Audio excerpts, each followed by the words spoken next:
Olá, meus irmãos, a paz do Senhor Jesus, amém? Sou o pastor Joel da Igreja Pentecostal Templo de Louvor e estamos mais uma vez aí em nossa ministração, no nosso caminhar de batalha espiritual ou no campo de batalha espiritual.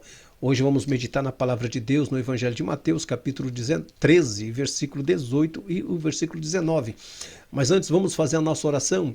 Senhor nosso Deus, em nome de Jesus, obrigado por esta oportunidade que ter nos concedido, meu Deus. Derrama da tua graça sobre as nossas vidas, sobre os teus filhos. Pai, que o Senhor continue abençoando-lhes, dando a direção, ó Pai, em tudo que for fazer, de maneira que o teu nome venha a ser glorificado, Pai. Assim eu te peço, em nome de Jesus. Amém, amados. Graças a Deus. Querido, hoje nós vamos meditar na palavra de Deus, referente a Mateus 13, versículo 18 e 19, que fala assim: atendei-vos, pois, a parábola do semeador. A todos os que ouvem a palavra do reino e não compreendem, vem o maligno e arrebata o que lhe foi semeado no coração. Amém? Queridos, nós de entrarmos aí na nossa ministração, não se esqueça, deixa seu like, se inscreva, compartilhe aí. Vai no cantinho da tela aí, tem o nosso QR Code aí do nosso Terapiando no Caminho. Vai lá dar uma olhadinha lá nas nossas postagens ali, em nome de Jesus. Amém? Que Deus abençoe você que são inscritos nesse canal, você novos participantes aí do nosso canal Psicanálise Cristocêntrico, que Deus possa abençoar em nome do Senhor Jesus. Amém? Vamos então meditar, querido, o que Jesus está falando aqui apenas nesse versículo da parábola, que a parábola é uma comparação. Né? O que Jesus está querendo ensinar? Que muitas vezes a pessoa recebe a mensagem do Evangelho, a palavra de Deus que é semeada, ela é tratada como semente no coração do ser humano e ela não consegue ter um entendimento desta palavra, ela não consegue ter uma compreensão desta palavra e rapidamente vem o inimigo e atira do coração dessa pessoa, tira a palavra que foi semeada no coração. Então nós no campo de batalha espiritual precisamos tomar muito cuidado sobre isso, precisamos com entendimento, andar na presença de Deus e ministrar a palavra com sabedoria e vigiar para que as palavras que for semeadas em nosso coração, para que o inimigo não venha tirar. Né? Isso é uma questão de muita vigilância. Mas quais são as táticas que o inimigo pode utilizar para tirar a palavra do nosso coração? Primeiro fator é a questão cuidado com o mundo. Como assim? Nós passamos a desviar nosso olhar, né, de Cristo e passamos a desejar as coisas que o mundo oferece em nossa volta. Em vez de nós manter o nosso foco em Cristo, nossa visão em Cristo, passamos a olhar para os prazeres que o mundo oferece. Então, João 15, versículo 19, fala assim: se vocês fossem do mundo, ele amaria como se vocês pertencessem a ele. Entretanto, vocês não são propriedade do mundo, mas eu vos escolhi e vos libertei do mundo. Por esta razão que o mundo vos odeia. 1 João 2, versículo 15 fala assim: não ameis o mundo, nem no que há no mundo. Se alguém ama o mundo, o amor do Pai não está nele. Então o mundo não está falando sobre pessoas. João 3,16 fala assim, que Deus amou o mundo, que ofereceu seu Filho Jesus como sacrifício vivo. Então Deus amou o mundo, não foi o sistema em si, tá? Mas foi as pessoas que Deus amou, mas não o sistema. Deus ama o pecador, porém não ama o pecado.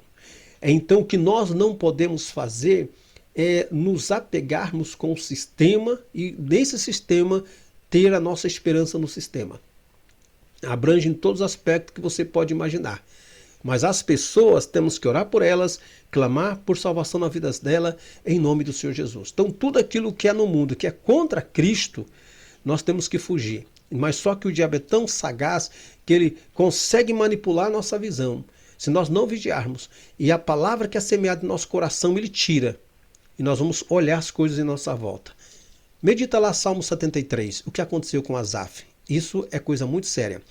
Outro fator que pode acontecer, que o diabo pode querer muitas das vezes nos atingir, é a questão da ansiedade.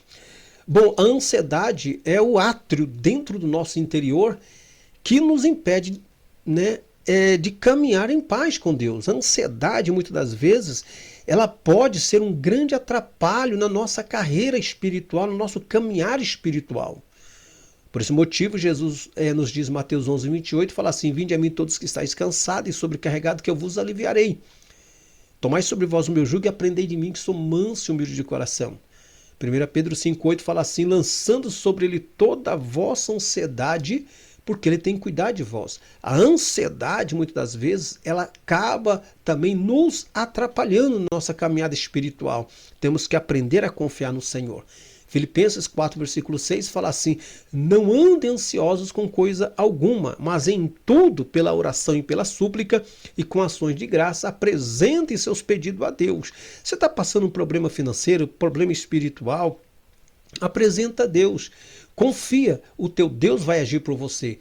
Mas o inimigo lança em nosso coração a ansiedade e faz com que nós venhamos distanciar dos propósitos de Deus.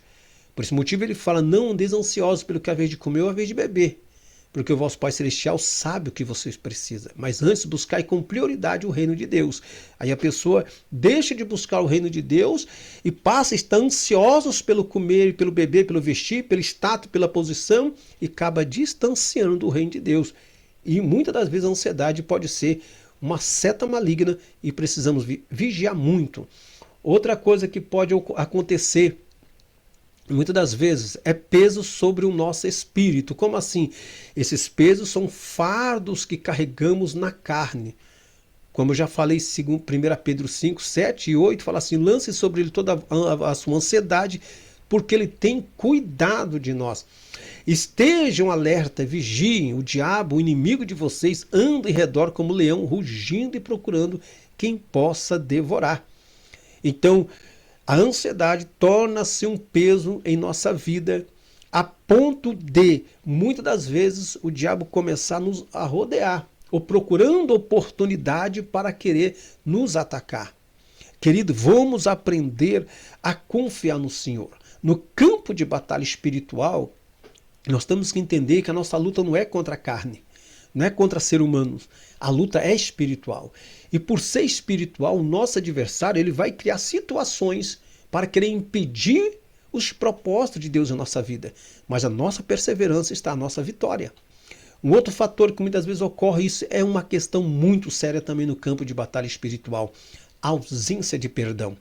A ausência de perdão é guardar ressentimento de alguém que nos prejudicou e nos magoou.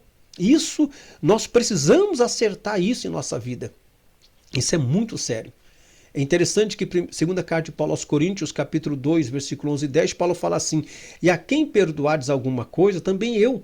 Porque se eu também perdoei alguma coisa, a quem a perdoei, por amor de vós o fiz na presença de Cristo, para que não sejamos sobrepujados por Satanás, porque não ignoramos as suas estratégias. Então Paulo está dizendo para a igreja, olha, eu perdoei, e eu perdoei na presença de Cristo. Se verdadeiramente tem perdoado, então Paulo está ensinando à igreja, o perdão é essencial. Se nós não perdoarmos, não ter um coração disposto a perdoar, vamos cair nas estratégias do diabo. Vamos cair nos laços de Satanás. Nós temos que vigiar. Infelizmente, muitas pessoas passam por momentos difíceis por falta de perdão.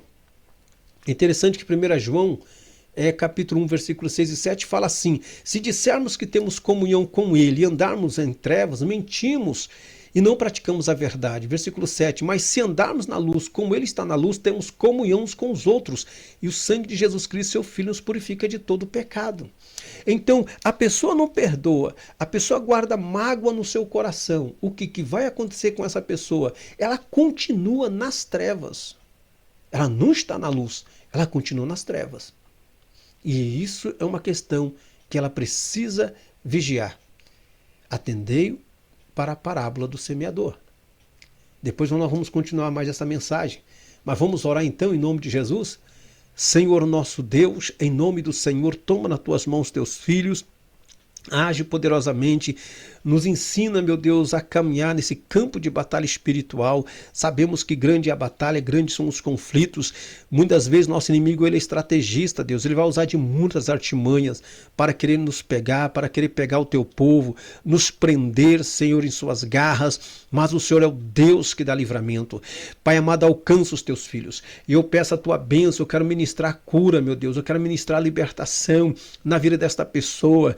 Deus, eu não sei se é enfermidade de ordem física ou de ordem espiritual, mas põe as tuas mãos agora, Senhor. Se existe alguma dor na vida da tua filha física, vai saindo, dor emocional vai saindo agora. Se alguma inflamação, dor no peito, na coluna, vai saindo agora em nome de Jesus. Pai, eu peço a cura, eu peço um milagre na vida da tua filha, na vida do teu filho agora. Senhor, tira toda a ansiedade, meu Deus. Acalma este coração. Entra com providência nesta causa, Senhor. Pai eterno, eu peço a Ti no nome do Senhor Jesus. Pai, tira toda a angústia, meu Pai, deste coração. O Senhor é fiel para cumprir as suas promessas. O Senhor é o Deus poderoso. Pai eterno, campo de batalha extenso. Então eu peço, venha fortalecer agora. Venha derramar a tua graça agora sobre os teus filhos. Em nome do Senhor Jesus. Pai, eu repreendo na autoridade do nome de Jesus toda retaliação. E eu peço a tua bênção. Eu peço a tua graça. Em nome de Jesus. Em nome de Jesus. Amém, querido. Amados, que Deus vos abençoe em Cristo Jesus. Não se esqueça de seu like, se inscreva, compartilha aí, em nome de Jesus, tá bom, querido? E vai no cantinho da tela aí, tem o nosso QR Code, nosso Instagram. Vai lá, nosso Terapiando no Caminho, tá bom, querido? Deus vos abençoe. Fique na paz do Senhor Jesus.